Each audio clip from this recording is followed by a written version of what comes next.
UTS-nya jeblok gitu ya, ya itu nilai akhir Anda agak susah gitu ya, mendapat nilai tinggi gitu ya. Kalau sebelumnya itu ada tugas, ada kuis, jadi agak membantu ya, jadinya cuma 20%, tugasnya cuma UTS jadi 30% gitu ya.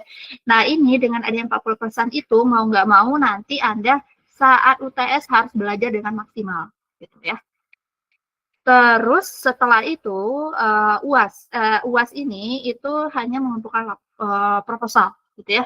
Jadi setelah UTS itu hanya 2 pertemuan materi, setelah itu kita fokus untuk menulis proposal dan setiap pekannya itu akan di-review perkembangannya gitu ya. Terus kalau jika ada revisi ya udah ada revisi gitu ya. Nah, di akhir perkuliahan itu proposalnya dikumpulkan. Gitu. Bobotnya lumayan tinggi ya, 50% gitu ya. Jadi mau nggak mau nanti kriteria proposal Anda itu harus baik gitu ya, harus sesuai dengan yang saya mau gitu ya. Jadi misalkan kalau Anda tugas akhirnya itu tentang apa, banyak kan geolistrik gitu ya misalkan gitu ya. Nah, itu harus ada desain akuisisi gitu ya. Jadi Anda harus bikin petanya. Kalau Anda nggak buat peta itu, jadi nilainya mungkin akan kurang seperti itu. Terus juga ketentuan lain gitu ya dalam membuat proposal gitu ya, baik itu latar belakang, tujuan, rumus masalah, batas masalah itu harus sesuai dengan ketentuan yang berlaku gitu ya. Jadi buat tujuan jangan seperti buat tujuan praktikum lagi. Ya seperti itu. Demikian juga dengan landasan teori gitu ya, geologi regionalnya harus lebih detail. Terus habis itu juga untuk apa namanya tinjauan pustakanya tentang teori geofisikanya juga harus lebih detail gitu. Kemudian metode penelitian juga harus jelas ya gitu ya, prosedur penelitiannya gitu ya, waktu pelaksanaan, desain akuisisi dan lain-lain. Itu. Kemudian juga yang paling saya itu ya perhatikan juga itu similaritasnya ya. Jadi jangan sampai nih Anda ngumpulin laporan proposal dari yang teman Anda bikin di semester sebelumnya. Jadi misalkan teman Anda udah ada nih yang ambil semester lalu Anda pakai itu. Nah, kalau ketahuan sama saya itu nilai Anda otomatis saya kasih E ya, gitu. Baik, ini ketentuan nilai ya. Nilainya A itu 75, saya rasa nih 75 itu udah ini nggak tinggi lah ya gitu ya. Karena biasanya 80 A itu ya. Nah, sekarang 75 gitu ya, artinya nanti itu banyak nanti ya nilainya tinggi gitu. Lalu AB 70 sampai 75 gitu ya. Terusnya ya. Nah, nanti kalau yang di bawah 50 ya itu mengulang gitu. Kemudian ini pokok bahasannya ya, pekan pertama itu pendahuluan. Pada pendahuluan ini kita akan belajar mengenai konsep dasar metode penelitian, jenisnya metode penelitian, tipe-tipe tugas akhir, gitu ya. Kemudian laporan tugas akhir dan publikasi ilmiah ya. Jadi ini yang tipe-tipe di teknik geofisika ITERA ya, ada 2 ya, ada yang laporan dan ada yang publikasi ilmiah. Kemudian pekan 2, pengumpulan dan pengelolaan referensi ilmiah menggunakan Mendeley. Jadi yang kedua itu kita fokus ke citasi ya. Dan citasi ini tidak hanya manual, tapi juga kita mengandalkan alat bantu Mendeley. Lalu yang ketiga teknik parafrase ya. Nah, tujuan dari teknik parafrase itu apa? Ya, tujuannya itu untuk mengurangi similaritas gitu ya. Gitu. Jadi caranya itu ya kita ubah kalimatnya menjadi kalimat baru ya. Gitu. Misalkan kalau awalnya itu kalimatnya aktif, kita ubah jadi kalimat pasif seperti itu. Teknik parafrase. Lalu pekan keempat itu sudah bahas tentang pendahuluan ya dan struktur dari penulisan secara umum. Kemudian pekan 6 tinjauan pustaka dan metodologi pada skripsi gitu. Lalu yang ketujuh itu bahan dan metode pada artikel ilmiah. Jadi ini ada di biasanya di bab 3 ya, ada laporan tugas akhir. Setelah itu UTS, yang mana materinya itu dari pertemuan 1 sampai pertemuan 7. Lalu pekan ke-9 itu membahas hasil dan pembahasan ya. Jadi sebenarnya antara hasil dan pembahasan itu berbeda gitu ya. Perbedaannya itu apa nanti kita bahas ya gitu. Lalu pekan 10 itu membahas tentang kesimpulan dan abstrak ya. Nah, kesimpulan dan abstrak itu juga berbeda ya gitu ya. Nah, nanti kita bahas. Lalu dari pekan 11 sampai 15, nah itu ada tugas kelompok, jadi itu Anda akan membuat proposal tugas akhir gitu ya. Lalu setiap pekannya akan ditagih kemajuannya dan akan direview. Gitu.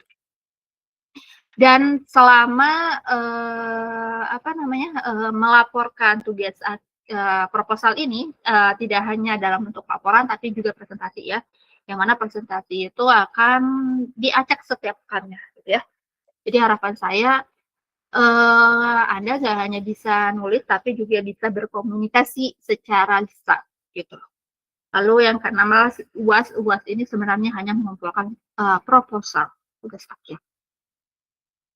Baik, sampai di sini ada pertanyaan dulu.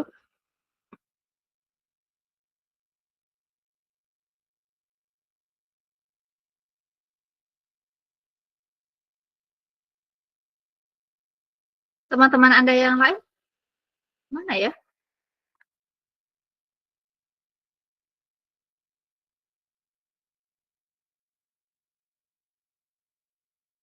Enggak, pada tahu ya, masih KKN kan? Tapi kan KKN saya ini kan online ya, gitu.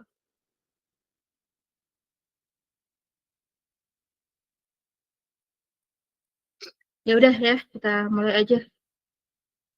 Berarti mungkin kalau yang nggak hadir ya, nggak hadir gitu ya.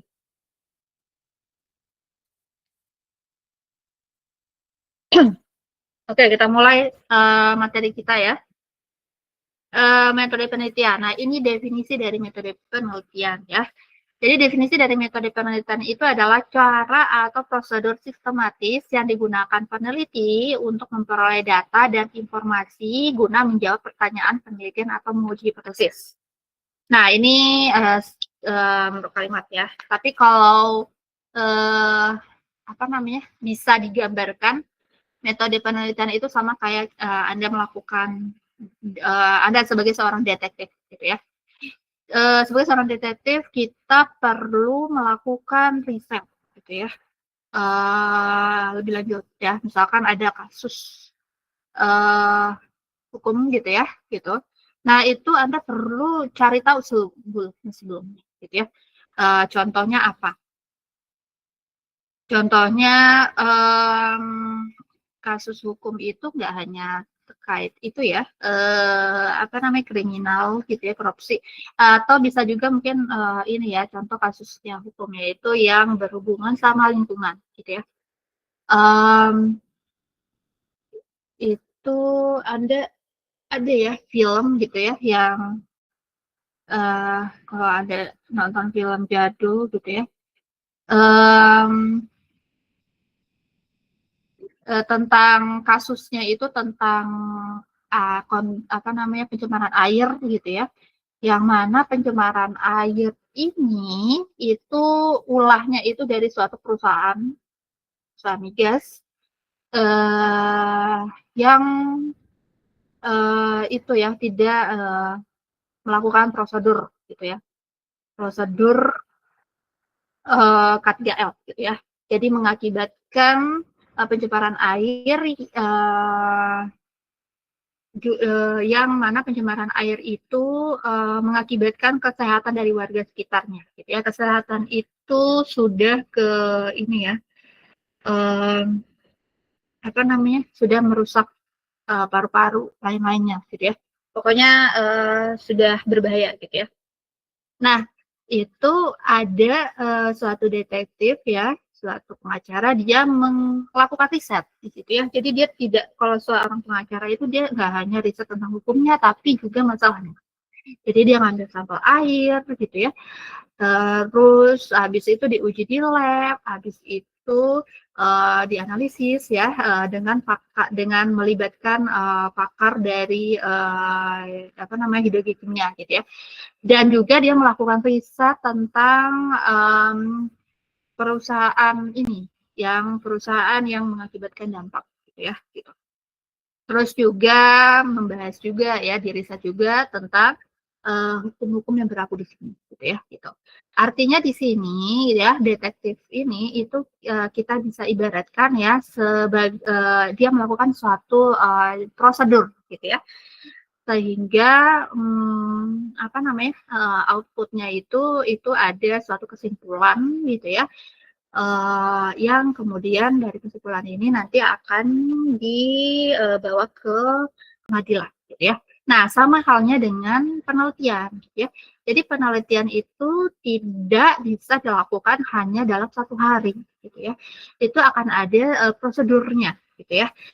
Dari Anda kalau misalkan Anda menggunakan data primer, gitu ya, dari Anda cari lokasi objek penelitiannya, datanya apa saja, metodenya apa yang Anda gunakan, gitu ya. Kemudian dari data tersebut tentunya itu nggak hanya untuk Anda, gitu ya, tapi juga harus Anda publikasikan, gitu ya, atau Anda bikin laporan. Nah, di dalam laporan itu juga ada strukturnya, gitu. Baik itu dari pendahuluan, kemudian tujuan pustaka sampai hasil, gitu. Sampai metode dan hasil dan kesimpulan, gitu ya, gitu.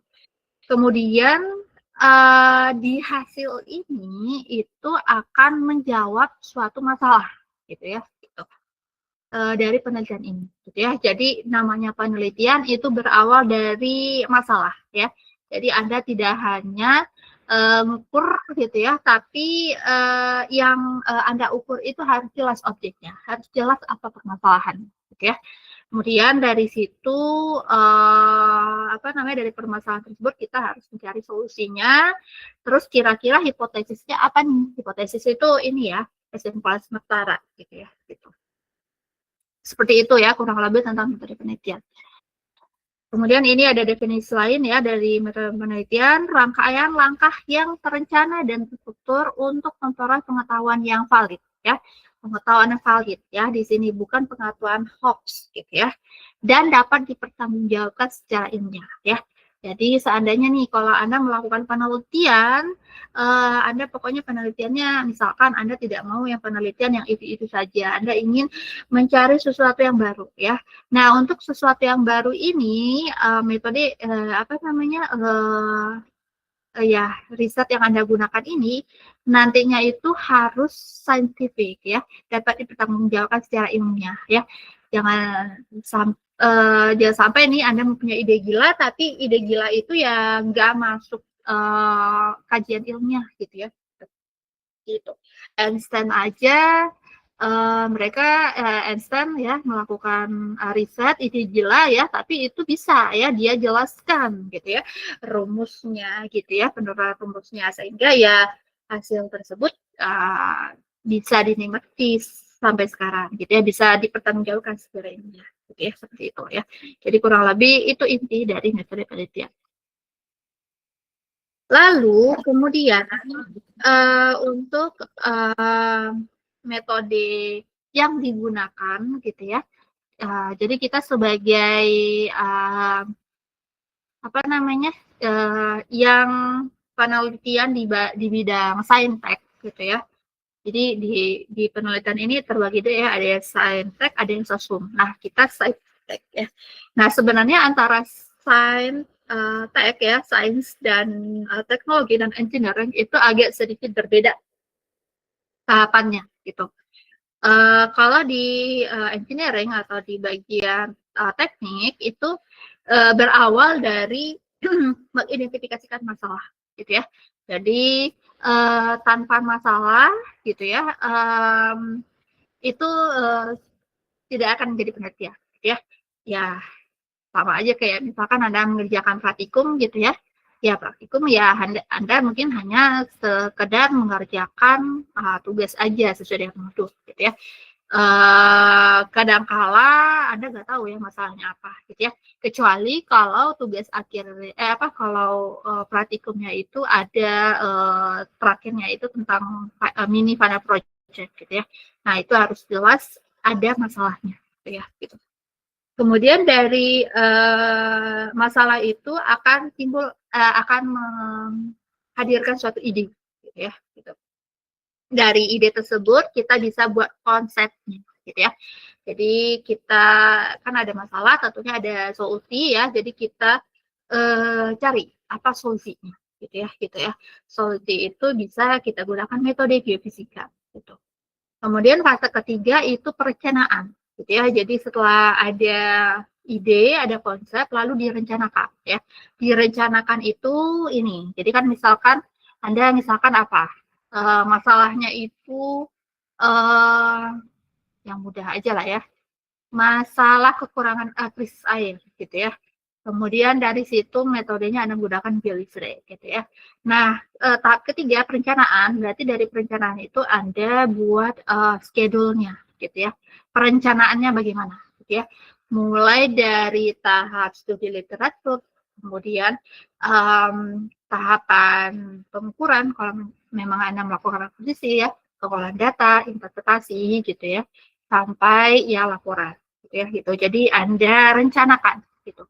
Setelah itu Anda desain, ya, gitu ya. Jadi misalkan di situ Anda melakukan pengukuran, ya. Di pengukuran tersebut Anda lakukan desain akuisisinya bagaimana, gitu ya. Terus habis itu seandainya Anda melakukan pemodelan, itu juga modelnya juga Anda desain, gitu ya. Anda pakai model apa, forward, inversi, atau apa, ya, gitu. Kemudian tahap berikutnya adalah pengembangan. Nah, untuk pengembangan ini itu bisa melakukan validasi atau verifikasi, eksperimen atau prototipe. Ya.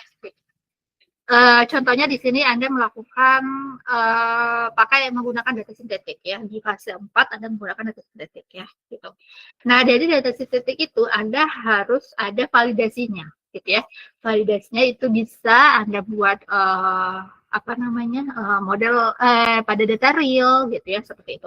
Atau mungkin juga Anda di desain itu Anda sudah menggunakan data real.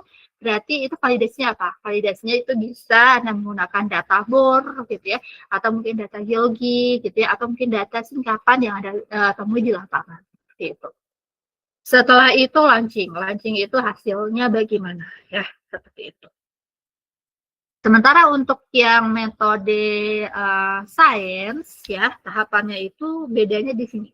Jadi berawal dari pertanyaan, gitu ya. Tahapan pertama itu pertanyaan, gitu ya. Misalkan apa, gitu ya. Ya, misalkan ya pertanyaan anak-anak gitu ya. Bagaimana bumi, bagaimana apa namanya di bumi ini ada siang dan malam, gitu ya, gitu. Ya, kemudian dari pertanyaan itu dibuat background research-nya apa, gitu ya. Atau jangan yang itulah, dari Newton lah ya, gitu ya. Kenapa buah itu turunnya ke bawah ya? Buah apel itu turunnya ke bawah, kenapa nggak ke atas ya, gitu. Nah, dari pertanyaan seperti itu dibuat background research-nya bagaimana, gitu ya, dilakukan background research. Di situ mungkin dia melakukan hipotesis, gitu ya. Jadi dia mengkonstruksikan hipotesis. Kira-kira apa nih? Kok bisa sih gitu ya turun apa namanya buah itu selalu turunnya ke bawah nggak ke atas gitu ya. Apakah ada suatu hukum fisika yang ada di sana gitu ya gitu. Lalu dari situ dia melakukan tes gitu ya, hipotesis gitu. Jadi dia mungkin melakukan uji dengan sampel lain ya. Gak hanya buah, mungkin benda-benda lainnya gitu ya, dicobakan gitu ya. Yang benda logam atau mungkin yang non logam gitu ya, dicobai. Apakah semuanya itu turun ke bawah gitu ya. Lalu dari situ dia melakukan analisis dan membuat kesimpulan ya. Kalau dari sini fase 4 itu bisa hipotesisnya, oh di situ ada pengaruh gravitasi di sana, gitu ya. Misalkan ya dari apa namanya Newton itu, gitu ya, yang buah jatuh.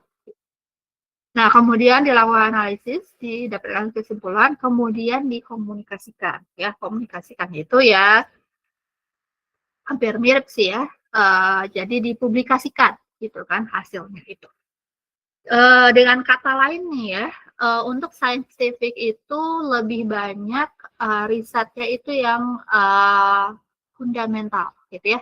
yang dari pertanyaan gitu ya, yang kita nggak tahu hasilnya gitu ya, tapi manfaatnya itu ya bisa dirasakan oleh orang lain untuk waktu yang akan datang gitu ya. Sama halnya kayak Newton tadi ya, dia melakukan riset ya waktu itu kan ini aja ya, sepele ya, kenapa ini bisa jatuh. Tapi sampai sekarang karena risetnya itu kita bisa menikmati ya, ada kalau di geofisika itu ada metode gravitasi gitu ya, yang diterapkan sampai sekarang. Dan gravitasi ini nggak hanya sekedar dari apa namanya buah apel yang jatuh gitu ya, tapi sekarang udah bisa diaplikasikan kemana-mana gitu ya, bisa untuk eksplorasi sumber daya alam, contohnya ya apa namanya eksplorasi geothermal gitu ya, dari eksplorasi geothermal menggunakan metode gravity atau metode gaya berat, kemudian diidentifikasi struktur segala macam, kemudian geothermal play gitu ya. Terus nanti kita rekomendasikan gitu ya titik-titik pengeboran gitu ya. Gitu. Nah, jadi maksudnya itu ya yang metode saintifik gitu ya, dari pertanyaan kemudian dilakukan riset dan hasilnya itu ya bisa dinikmati untuk orang lain di masa yang datang. Oke, sampai di sini ada pertanyaan dulu.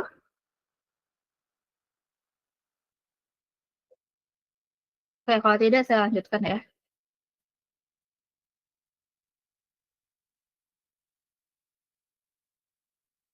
Nah, ini langkah dari proses penelitian ya. Jadi ini langkahnya itu searah dengan arah jarum jam ya. Dimulai dari mengidentifikasi masalah, gitu ya, mengevaluasi literatur. Jadi nanti Anda ada namanya studi literatur, itu Anda kumpulkan semua publikasi, gitu ya. Terus nanti Anda bikin resumenya, kemudian gunakan literatur itu pada tulisan Anda, gitu ya. Jadi Anda melakukan citasi dari literatur, gitu ya. Jadi jangan sampai nih Anda buat citasi tapi nggak ada literaturnya, gitu ya. Jadi Anda hanya mengkopas dari tugas akhir senior Anda, gitu ya. Pokoknya harus ada literatur. Lalu Anda buat hipotesisnya, kemudian Anda lakukan desain dari riset tersebut, kemudian mendeskripsikan populasi, mengkoleksi data, menganalisis data, dan melaporkan gitu ya, hasil riset Anda gitu ya. Nah, ini siklus apa namanya step ini dilakukan secara beruntun gitu. Dan hampir di semua program studi menerapkan ini. Kemudian untuk tipe dari metode research itu secara umum itu ya apa namanya untuk metode tipe dari metode penelitian ini macam-macam gitu ya. Di sini Anda bisa lihat ya ada riset deskriptif, kuantitatif, kualitatif, konseptual, empirik, fundamental, applied, analitik, ya. Nah, apa itu perbedaannya gitu ya. Nah, ini bisa Anda lihat ya. Kalau riset deskriptif atau penelitian deskripsi. Nah, kalau dia penelitian deskripsi, berarti itu bertujuan untuk menggambarkan fenomena atau kondisi yang apa adanya, gitu ya, tanpa mencari hubungan sebab akibat, ya. Contohnya di sini ini, survei tingkat kepuasan mahasiswa terhadap layanan kampus, ya. Nah, dari apa namanya penelitian survei tingkat kepuasan mahasiswa layanan kampus itu apa yang bisa dilakukan gitu ya? Bisa dilakukan wawancara atau apa gitu ya? Lalu dibuat apa namanya statistiknya dan apa kesimpulannya gitu ya? Gitu. Nah, itu yang deskriptif gitu ya, tanpa adanya hubungan sebab akibat gitu ya, gitu. Jadi di sini tingkat kepuasan mahasiswa udah dijelaskan aja ya, tidak ada menjelaskan kenapa mahasiswa itu tidak puas gitu ya, gitu. Nggak ada sebab akibatnya. Lalu yang kedua ada riset analitik ya. Nah, kalau di riset analitik itu kebalikan dari deskriptif ya. Tidak hanya menggambarkan, tapi juga menganalisis hubungan antar variabel atau faktor penyebabnya. gitu ya. Contohnya di sini hubungan pola makan dengan tingkat obesitas ya. Nah, di sini untuk hubungan pola makan dengan tingkat obesitas itu pasti penelitiannya seperti ini. Apa namanya? Dilakukan riset tentang pola makan gitu ya. Lalu dikaitkan dengan obesitas. Nah, untuk mengkaitkannya itu harus ada korelasinya gitu ya. Jadi di sini ada dikorelasikan itu berarti ada hubungan sebab akibat ya. Jadi misalkan kalau pola makannya itu tidak teratur, apakah dia akan mengalami obesitas ya. Atau mungkin pola makannya itu terlalu banyak gitu ya, terlalu tinggi gitu ya. Nah, itu bagaimana? Apakah dia obesitasnya tinggi gitu ya, atau mungkin bisa kebaikan ya gitu ya, misalkan saja ya. Jadi kan nggak selalu ya yang banyak makan itu bisa tinggi gitu ya, bisa saja dia makannya itu ini selalu makan yang sehat gitu ya, yang clean food gitu ya. Ya, sehingga walaupun banyak makan tapi dia nggak obesitas gitu ya. Jadi makanya di sini ada hubungan gitu ya, seperti itu. Kalau yang deskriptif ya udah ya, jadi dari sifat tingkat kepuasan mahasiswa tadi udah bagaimana analisisnya ya. Nggak ada ini dibahas lebih lanjut ya. Kenapa mahasiswa itu tidak puas gitu ya. Apa penyebabnya ya. Nah, itu nggak dibahas ya. Jadi hanya menjelaskan secara deskriptif. Tapi kalau analitik itu kita harus melakukan hubungannya gitu ya, hubungan penyebab sebab akibatnya. Kemudian yang ketiga dan keempat itu berkebalikan ya. Ada penelitian terapan dan ada penelitian dasar ya. Apa perbedaannya? Nah, untuk penelitian terapan itu dilakukan untuk memecahkan masalah praktis yang nyata di lapangan ya. Contohnya penelitian cara meningkatkan efisiensi energi di gedung perkuliahan gitu ya. Nah, jadi di terapan ini kita menerapkan metode yang sudah ada gitu ya. Nah, itu hampir di semua kebanyakan ya di geofisika itu lebih ke terapan ya. Jadi kita menerapkan metode geofisika gitu ya untuk berbagai macam kasus ya, entah itu dalam kasus apa namanya eksplorasi hidrokarbon gitu ya, mineral gitu ya, terus atau menerapkannya untuk studi kegempaan gitu ya, dan lain-lain ya. Nah, sementara untuk yang keempat itu research fundamental atau yang penelitian dasar itu kita mengembangkan teori, konsep, atau pengetahuan baru tanpa fokus langsung pada penerapan praktis, gitu ya. Jadi contohnya studi tentang sifat gelombang elektromagnetik dalam bidang tertentu. Nah, mungkin lebih gampangnya seperti ini ya. Untuk yang penelitian dasar itu tadi sama kayak yang saintek tadi ya. Jadi itu kita meneliti apa namanya, berawal dari pertanyaan, gitu ya. Contohnya tadi meneliti Newton, Newton meneliti gravitasi, gitu ya, gitu. Kemudian dari gravitasi itu dia lakukan hipotesis sampai dapat kesimpulan, dan dari riset tersebut bisa dinikmati oleh banyak orang, ya. Sementara kalau yang terapan itu hanya menerapkan metode, gitu ya. Nah, kalau di ini untuk yang terapan ya, walaupun menerapkan metode, tapi itu tetap harus ada sesuatu yang baru, ya.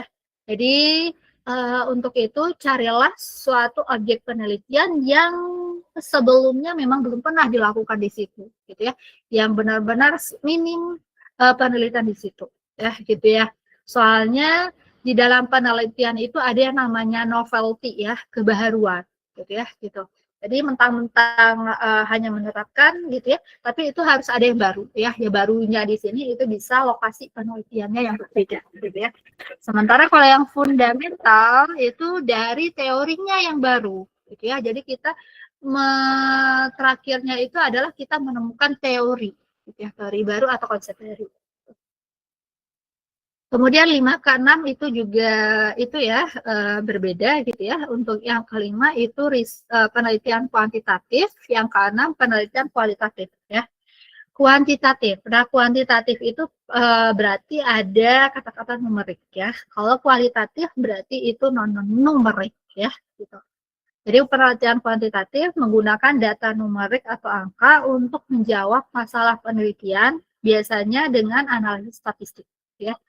Contohnya di sini penelitian pengaruh jam belajar terhadap nilai ujian menggunakan uji regresi ya.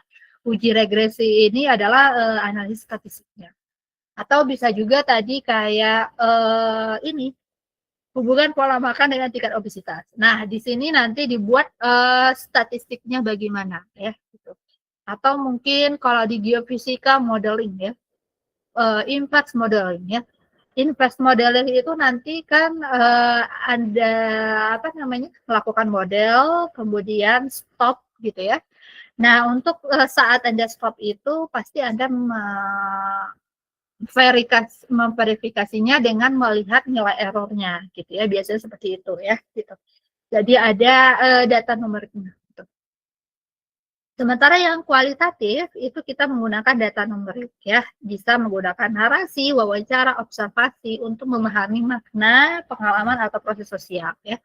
Contohnya di sini studi etnografi tentang budaya belajar mahasiswa ya. Nah, kalau di geofisika itu juga bisa ya, kualitatif itu secara visual gitu ya, gitu. Jadi misalkan Anda sudah dapat peta gitu ya. Lalu dari peta itu Anda deskripsikan gitu ya, dari kan di peta itu nanti ada degradasi warna gitu ya, yang merepresentasikan anomali yang berbeda gitu ya gitu. Nah, itu bisa Anda deskripsikan gitu ya. Jadi misalkan kalau anomali tinggi itu kira-kira apa? Misalkan batuannya dia lebih masif gitu ya, seperti itu. Kemudian untuk yang 7 dan 8 itu juga berkebalikan ya. Itu penelitian konseptual, kalau yang 8 empiris. Bedanya apa? Kalau yang konseptual itu berdasarkan pemikiran, teori, dan konsep yang sudah ada untuk mengembangkan ide atau kerangka baru ya. Contohnya di sini kita merumuskan model konseptual pembelajaran berbasis teknologi gitu ya. Jadi di sini untuk konseptual ini itu mungkin agak mirip dengan research yang di sini ya, yang fundamental gitu ya. Yang sudah ada untuk mengembangkan ide atau kerangka baru. Gitu. Hasilnya itu adalah merumuskan model konseptual. Jadi kalau di geofisika itu juga bisa sih ya. Jadi kalau Anda sudah dapat nih model ya, jadi misalkan ada apa geothermal misalkan ya, itu kan Anda melakukan forward modeling gitu ya. Kemudian Anda buat model konseptualnya itu gimana gitu ya. Lalu Anda analisis gitu. Sementara kalau yang empirik ya, itu penelitian data hasil observasi eksperimen atau pengalaman langsung ya. Jadi contohnya di sini adalah pengukuran resistivitas tanah untuk memetakan potensi akibat gitu ya. Jadi ada penelitian empirisnya atau mungkin Anda bisa juga melakukan eksperimen gitu ya. Anda misalkan buat simulasi apa namanya?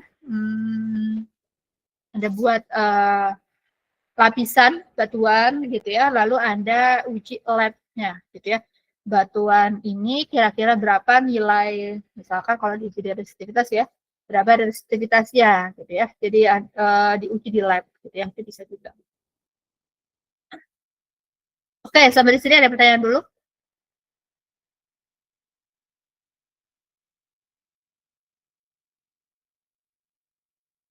Saya tanya deh ya. Deva Andika.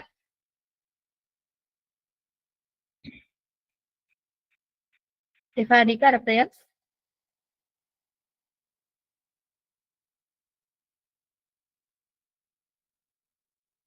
Nah, ini saya tes ya. Saya takutnya Anda nggak nyimak saya ya. Intan, Saya, Bu. oke. Intan ada pertanyaan nggak? Tidak, Bu. Hanifah, Hadir, Bu. Syafa, Hadir, Ibu. Mulyadi, Hafifah, Hadir, Bu. Aldo, Rofifa hadir, Bu. Aldo,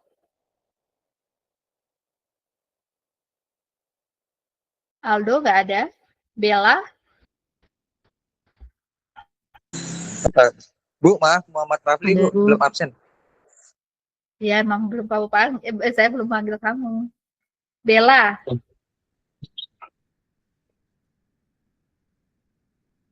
Bella, Hadir, Bu. yaudah saya lanjutin dulu aja ya. Nanti saya sambung ya. Hadir. Oke, ini sedikit lagi ya. Baru nanti saya absen lebih panjang ya. Oke, metode riset ya. Nah, ini metode riset ini metode penelitian ya, riset. Jadi di dalam metode penelitian ini itu seperti saya bilang ya, itu akan ada strukturnya ya. Ada prosedurnya. Nah, untuk metode penelitian itu macam-macam ya. Ada yang interview. Nah, interview itu biasanya orang soshum ya, yang banyak yang melakukan. Nah, tapi Anda jangan sampai ya ada penelitian. Soalnya saya pernah itu menguji tugas akhir ya, pakai geofisik, tapi ada data kedalaman sumur ya. Nah, saya tanya, ini kamu bagaimana menghitung kedalaman sumurnya? Yang mendapatkan data kedalaman sumur. Jawabannya dari interview ya. Nah, itu jangan sampai gitu ya. Jawaban Anda nanti interview ya, gitu harusnya Anda ukur gitu ya, gitu ya. Nah, jadi kalau kita gitu ya kebanyakan datanya itu kita ukur ya, namanya geofisika gitu ya, gitu. Atau dari sampel lalu kita deskripsikan gitu ya, gitu sampel batuan gitu ya, misalkan harus sampai tanah gitu ya, gitu. Kemudian ada survei ya, survei itu juga biasanya orang sosum ya gitu ya. Survei di sini kalau di sosum dia surveinya dari interview lalu dia survei gitu ya, buat analisisnya gitu. Tapi kalau kita surveinya itu lebih ke ini ya, ke kuantitatif juga ya. Misalkan survei apa? Potensi apa namanya, atau mungkin melakukan identifikasi mineral gitu ya, atau hidrokarbon, potensi hidrokarbon ya, survei potensi hidrokarbon gitu ya, gitu. Jadi kita lebih ke kuantitas tadi ya. Lalu studi kasus ya, studi kasus itu tadi seperti yang saya bilang ya, itu mirip dengan yang applied ya, yang riset terapan gitu ya.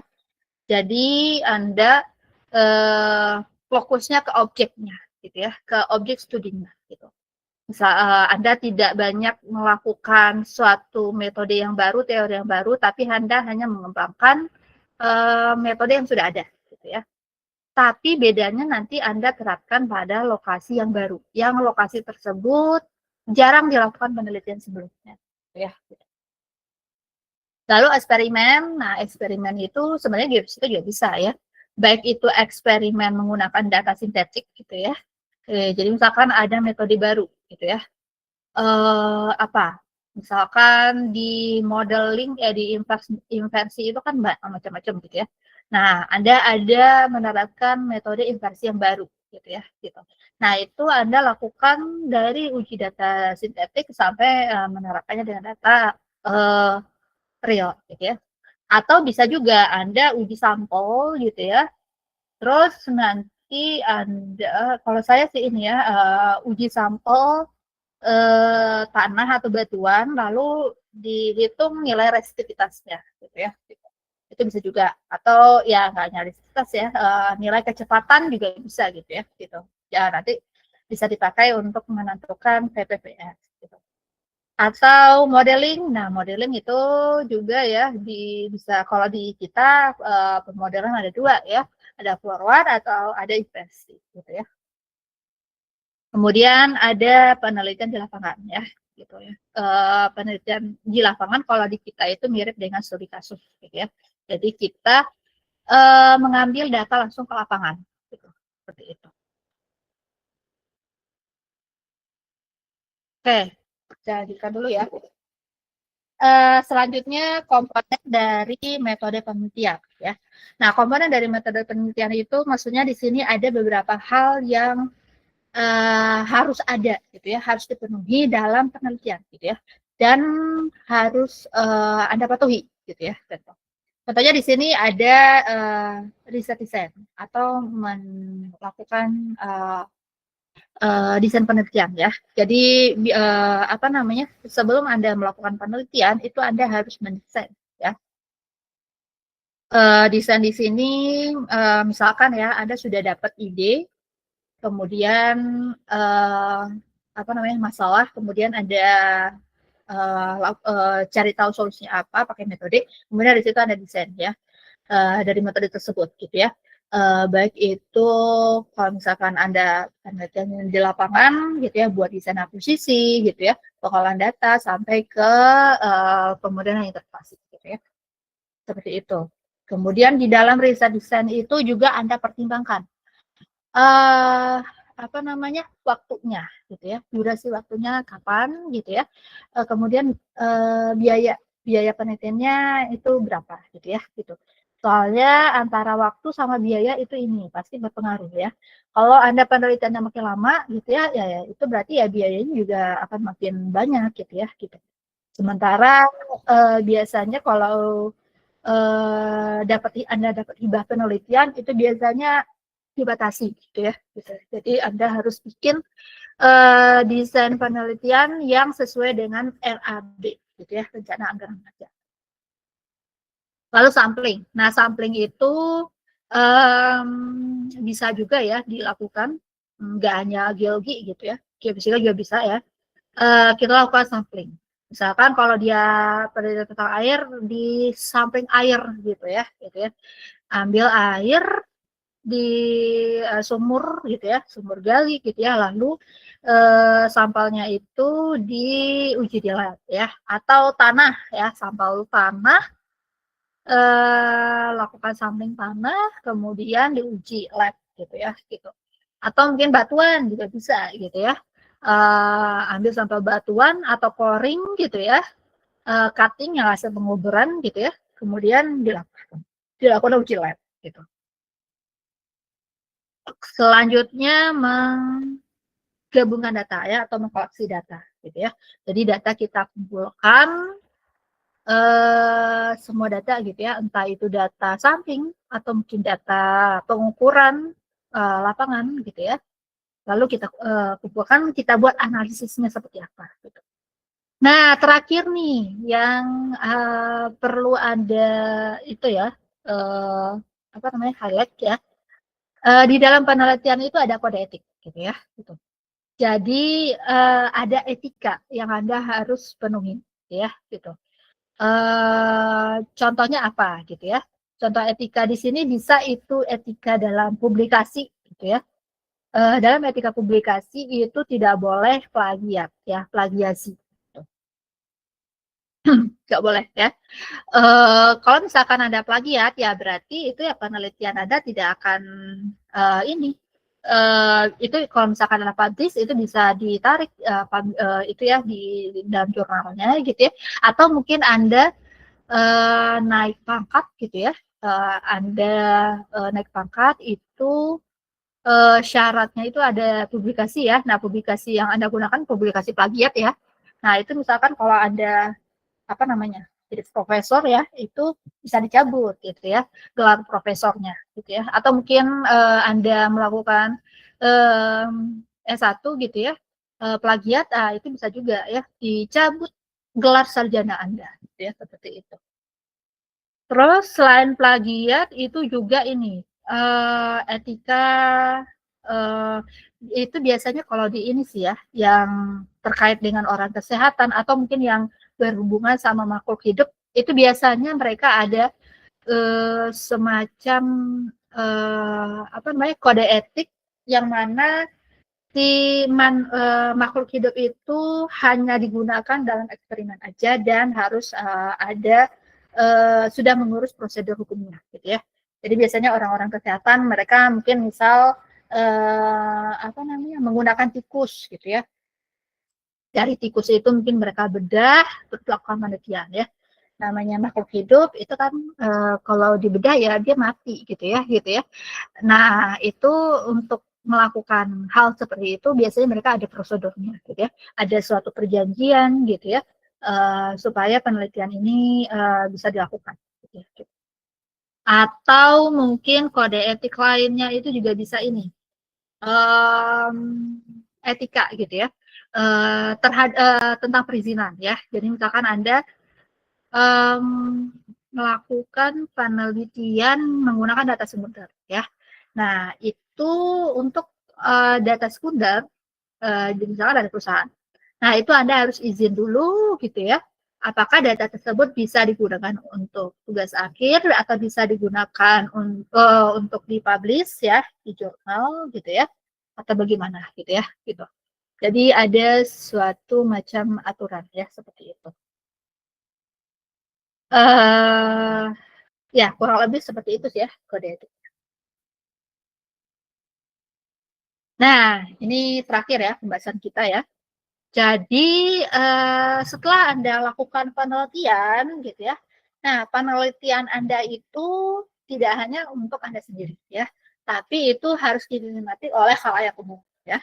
Nah, di teknik geofisika ini itu untuk luaran penelitian itu bisa dengan dua skema ya, ada laporan tugas akhir atau laporan skripsi atau yang kedua itu paper gitu ya. Jadi dari hasil penelitian Anda itu nanti akan dipublish ya, gitu ya. Baik itu publish secara umum gitu ya, melalui paper atau mungkin hanya untuk sivitas akademika di ITERA saja. Nah, untuk laporan skripsi ini bedanya apa ya? Kalau laporan skripsi itu biasanya untuk halamannya itu ya dia lebih panjang ya.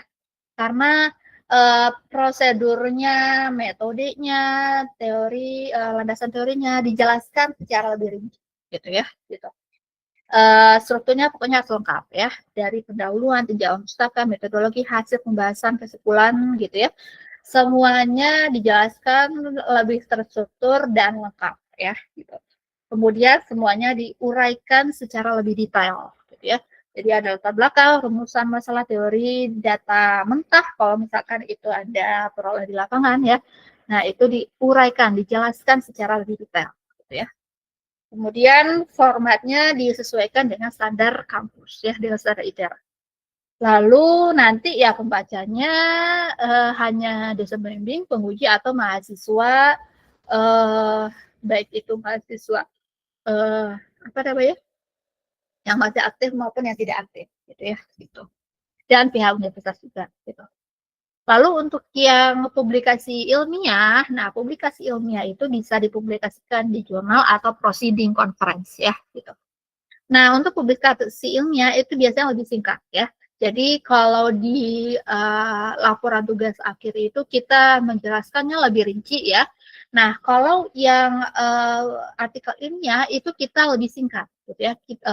Panjangnya bisa 6 sampai 15 atau mungkin 20 halaman ya gitu. Kenapa lebih singkat? Karena itu yang membacanya itu khalayak umum ya. Entah itu peneliti lain gitu ya, atau mungkin ya dari sivitas akademika. Nah, peneliti lain pasti mereka nggak mau itu ya panjang-panjang gitu. Mereka hanya butuh intinya gitu ya. Jadi harus lebih singkat. Tapi walaupun lebih singkat, itu harus sesuai dengan kaidahnya, gitu ya. Format dalam jurnal tersebut, ya. Biasanya pasti ada nih ya, abstrak, pendahuluan, metode, hasil pembahasan, kesimpulan, daftar pustaka itu pasti ada, gitu ya. Cuman beberapa aja ya yang mungkin dipisah, kayak misalkan hasil pembahasan ada beberapa jurnal yang dipisah, ada yang digabung, gitu ya. Kemudian juga ada beberapa jurnal yang ada landasan teori, ada juga yang tidak perlu gitu ya. Seperti itu. Lalu untuk yang artikel ini ya itu fokus pada temuan utama gitu ya. Jadi fokus pada novelty-nya. Nah, itu dilihat pada latar belakang ya. Jadi di pendahuluan ya. Nah, jadi di pendahuluan itu ya apa namanya pendahuluan itu nggak hanya sekedar mukadimah biasa gitu ya. Kalau di paper gitu ya. Itu harus untuk pendahuluan itu harus mencerminkan semuanya gitu ya.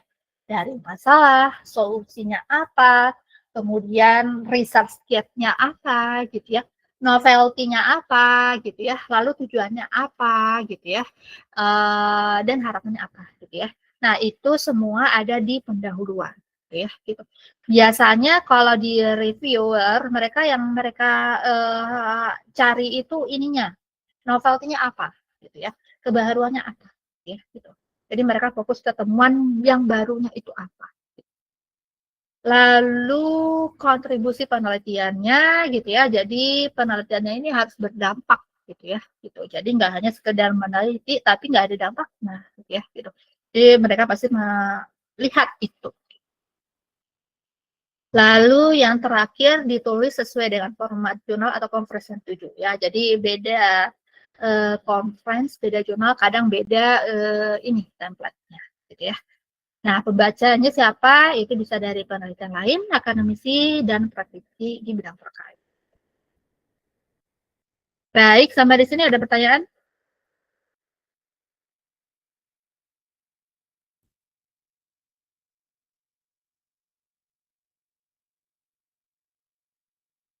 Tidak, Ibu. Oke, kalau tidak saya bacakan kesimpulannya ya.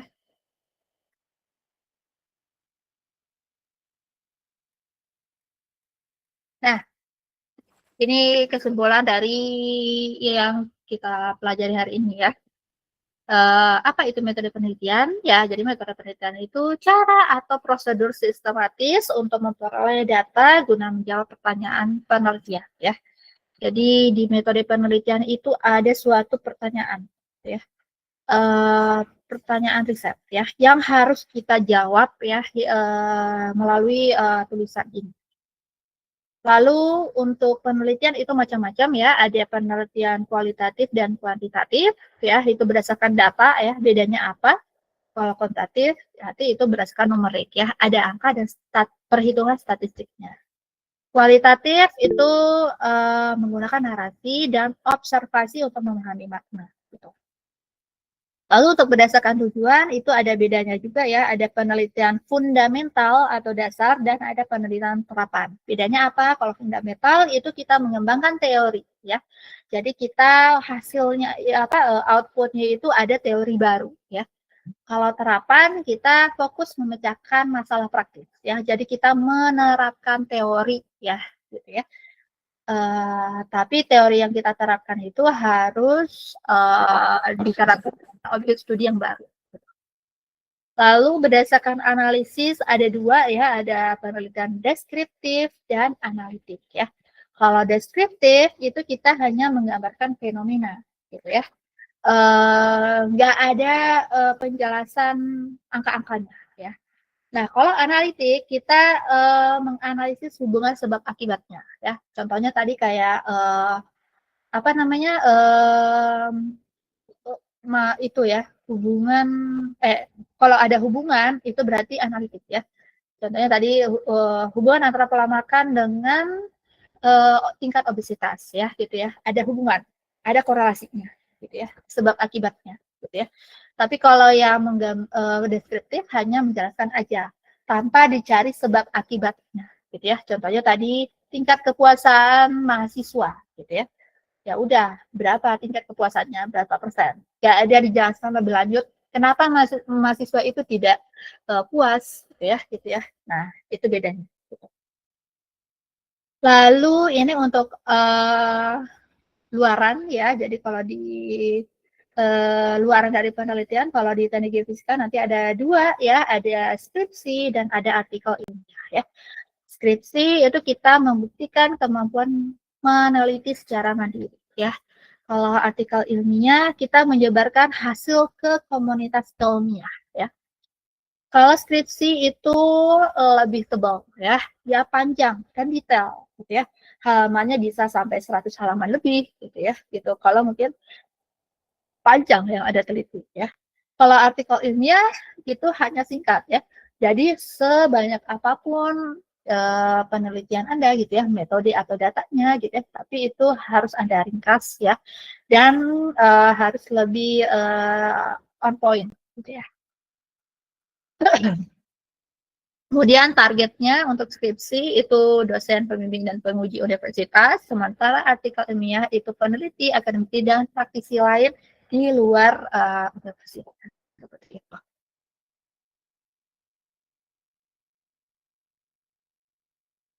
Baik, sampai di sini ada pertanyaan dulu. Nabil bertanya ya? Iya Ibu, izin bertanya Bu. Ya. Soal metodenya kan ada dua, ada tugas akhir ataupun tadi artikel ilmiah ya Bu. Nah kalau misalkan artikel ilmiah itu apakah akan masalah waktu publikasinya itu nanti diterima itu apakah akan memakan waktu yang lebih panjang juga Bu? Iya, itu tergantung dari jurnal yang pilih ya. Semakin bagus jurnalnya itu biasanya mereka lama ya. Tapi kalau tulisan Anda itu sudah bagus, itu mungkin walaupun itu bagus itu ya, misalkan apa? Scopus Q1 atau Q2 ya, gitu ya. Nah, tapi Anda sudah memenuhi kaidah, datanya sudah apa namanya? Nggak ada manipulasi gitu ya, udah logis hasilnya gitu ya. Penulisan Anda sudah baik gitu ya. Biasanya walaupun Q1, Q2 itu bisa cepat juga gitu ya. Cepatnya di sini ya setahun gitu ya, kalau nggak banyak antrian gitu ya. Nah, tapi kalau misalkan jurnal Anda ya apa namanya reputasinya nggak begitu bagus ya, dan sering dan setiap kolom itu banyak artikelnya ya, itu biasanya cepat gitu ya. Gitu.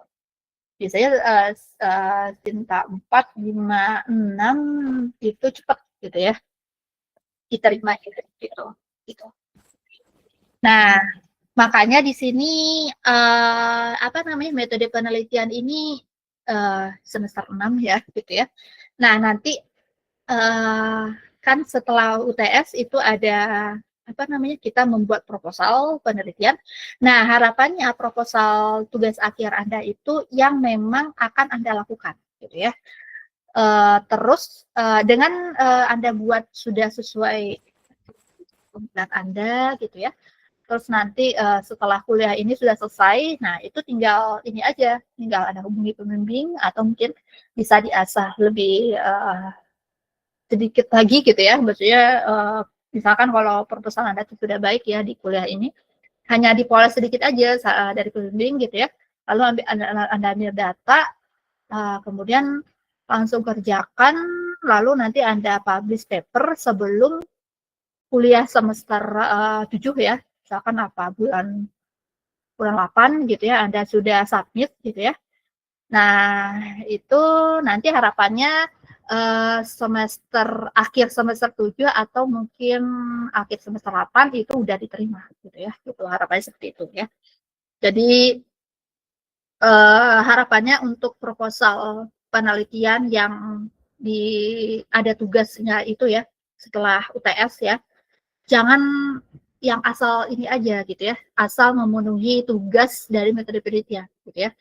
Akhirnya nanti ya Anda buat lagi dari yang baru gitu ya, lama lagi gitu ya. Kalau Anda pakai skema paper, submitnya lama lagi, terus nanti ya direview oleh jurnalnya lama, apa namanya, publish-nya nanti lama lagi gitu ya, seperti itu ya.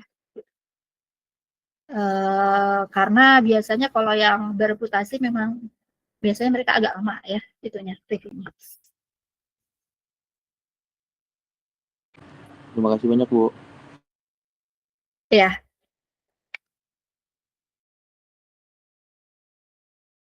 Baik, kemudian ini saya mau memberikan itu juga ya. Apa namanya, link